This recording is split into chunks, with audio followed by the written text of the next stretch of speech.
Hey y'all, and welcome to the Sprinkle Factory YouTube channel where we cover everything culinary. This is Chef Sprinkle and I'm back with another delicious recipe. Make sure you guys hit the subscribe button and join our Sprinkle Squad. Today we're going to be making soul food. We're going to be making smothered pork chops, bacon braised collard greens, and Parmesan garlic mashed potatoes all in one video.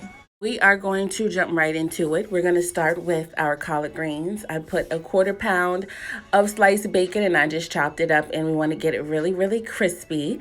And we're going to add in 1 small yellow onion. I like the yellow onions, y'all, for this because they are a little bit sweeter. So once you get your bacon crispy and you extract all that flavor and you get those little brown bits at the bottom of the pot that we did get to deglaze later, we're going to cook this around, swirl it around for a little while, and then we're going to add in a teaspoon of garlic. So all we're doing right now is just building our flavor foundation. So we're going to keep building and keep building so we get some really delicious collard greens.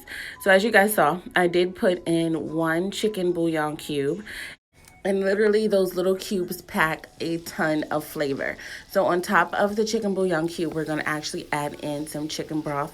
Now you can use water, but of course building on a broth that is already flavored is going to make the final product, of course, taste even more delicious. So we're going to put in our chicken broth and we're going to deglaze the pan. So when we deglaze the pan, we're going to get up all those little brown bits at the bottom of the pot, and that's called fond, F-O-N-D, and that's tons and tons of deep flavor. So of course, before we add the greens, we have to season it with our Just a Sprinkle all-purpose seasoning. You guys are going to see an entire meal cooked with just this one seasoning in this video. But what I have here is going to be 3 bunches of collard greens. I like mine chopped a little large. You can chop them smaller, totally up to you, but make sure you clean them, you rinse them, you soak them thoroughly. You want to make sure you get all the dirt. They grow in the ground, y'all, okay? So we're going to make sure they're nice and clean so that nobody is eating dirt, okay? That's not cute. So we're going to put in some greens. As you guys know, as you cook greens, they do cook down. They shrink down in size.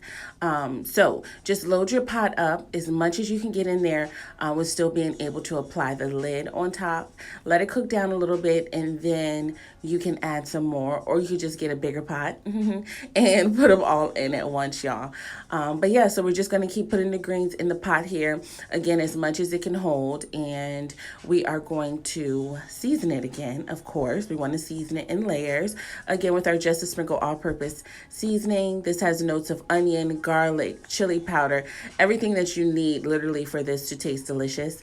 And as always, the link to purchase your seasoning is going to be down in the description below. You just click that and it'll take you right to the Sprinkle Factory website. So the next thing we're going to do is we're going to start with our pork chops, y'all. Just keep in mind, when it comes to cooking, you always want to make sure that you start the item of your meal that's going to take the longest first, and then kind of move down as far as the amount of cooking time for your items. So we're going to start with the greens. The greens right now are not in season. Collard greens are not in season, so they are going to take a little bit longer than normal if you don't want them to be tough. So right now, as you saw, I seasoned my pork chops and the flour, very important key, season both of them with a Just a Sprinkle all-purpose seasoning. And I am just going to simply bread all of them in the flour. Now we're not making fried pork chops. Number 1, as you see, I have thin pork chops here. Number 2, also as you see, I'm not concerned about fully coating the pork chops. We just want a little thin layer of flour so I'm able to crisp them up a bit. And then also, as the pork chops bake in the oven with the gravy, it's going to thicken up the entire pan. Okay, so that's my main focus. Just coat the front, coat the back, put it to the side, and we are ready to fry.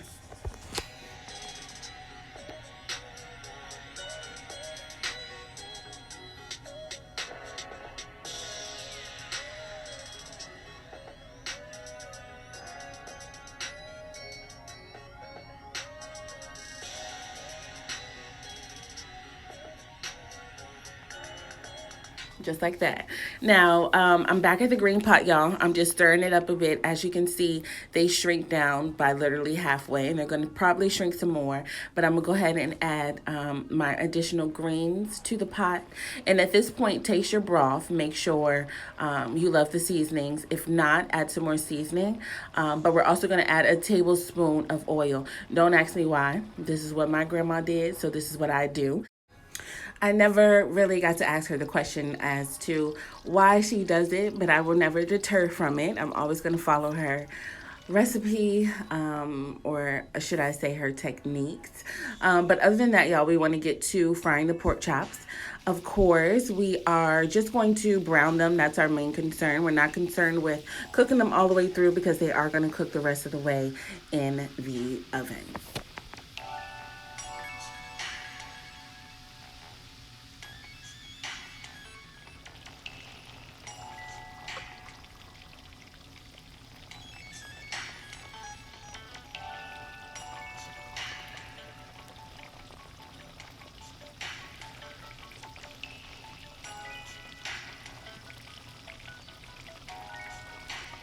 As you see, the greens are turning a dark green, so they're starting to get done. So we're going to take the pork chops out after frying them in batches. We're going to remove some of the oil, only leave about a half a cup of oil in your skillet, and then we're going to add a half a cup of flour so that we can create our roux. So the roux is going to be equal parts oil and flour, more commonly with butter, but with the oil it's just fine. And we are going to be able to thicken our gravy with this. So as you see, I am going to cook this. I'm going to cook it so that it does not taste like raw flour. You can cook it as dark as you like, but it is a fine line between dark roux and it tasting burnt and bitter. So just keep that in mind. What I did add was a sliced small onions. Of course, we're having smothered pork chops. We got to have the onions popping. Then after I do this, I am just going to make sure that the onions are coated. We're going to cook them down just a little bit. No big deal if they're still crunchy. Of course, they have like an hour to bake in the oven. But, of course, we have to season our gravy. And I add the seasoning in on this step versus when it's done because it toasts the spices a bit, which in turn gives it a more or a deeper flavor. Okay. So once we have all of this done, we are going to add in our water. So we are going to add in about 3.5 cups of water to the pan. And this is what we are going to make our gravy with, okay? So again, you wanna get all those little brown bits off of the bottom. And as we're doing that, y'all, it's going to come up to a boil and it is going to start its magic.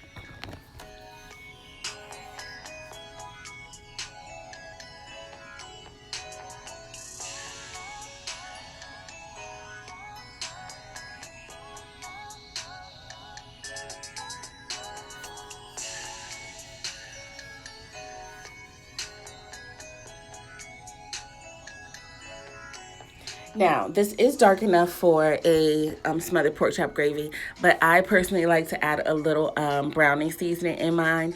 Only because I like it. You can totally omit this part.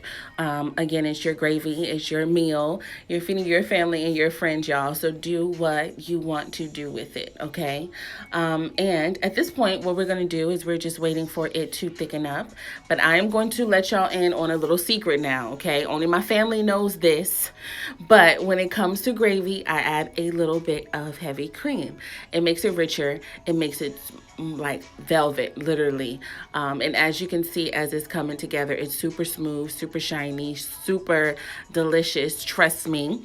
And that's just about it, y'all. That is the gravy. Taste it for seasoning. If you have to add a little bit more, go ahead and do so. But just keep in mind, as it's cooking in the oven, because it is evaporating, it's also concentrating the flavor.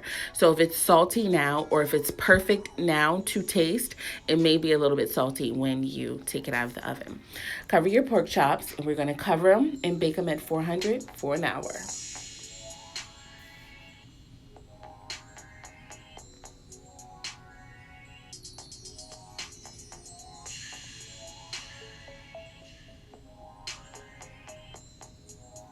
Now, of course, I have a couple of candy yams in the cut. I don't think I told y'all about these. I can't give my recipe up on YouTube, y'all. This is one of the recipes near and dear to my heart, and it is only in my cookbook. The website link, of course, is in the description, you guys. I give all my secrets to my grandma's candy yams. But yes, so back to the pork chops. When they come out of the oven after an hour, of course, just baste them. Put the gravy over the pork chops, any dry areas that you see. You want it to be nice and moist and tender all the way around. And then once I do this, honestly, I just cover it up and I put it back in the oven for probably about 10 to 15 more minutes just to make sure everything is nice and tender. And that's it. Now, when it comes to mashed potatoes, I know everyone probably knows how to make mashed potatoes, but I'm going to just let y'all in on a few of my secrets. Number 1 is sour cream. Number 2 is cream cheese. And, of course, your butter and your garlic if you are making garlicky mashed potatoes. So we're going to season them. Season them before you mash them. It's just easier to incorporate that way. Give them a good mash, and then we are going to add in some heavy cream, and then we're going to plate, y'all. Just that simple.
Nice and easy. And of course, y'all know before I let you go, gotta slow it down with a slow-mo.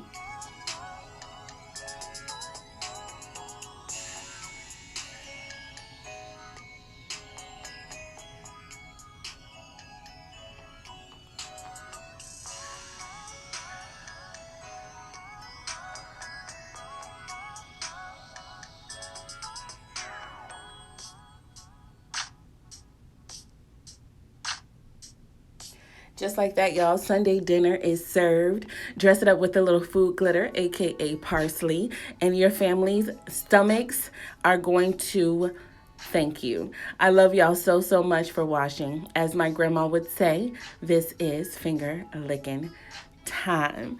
Don't forget, you guys, serve it with some honey butter croissants or some cornbread so you can soak up that gravy.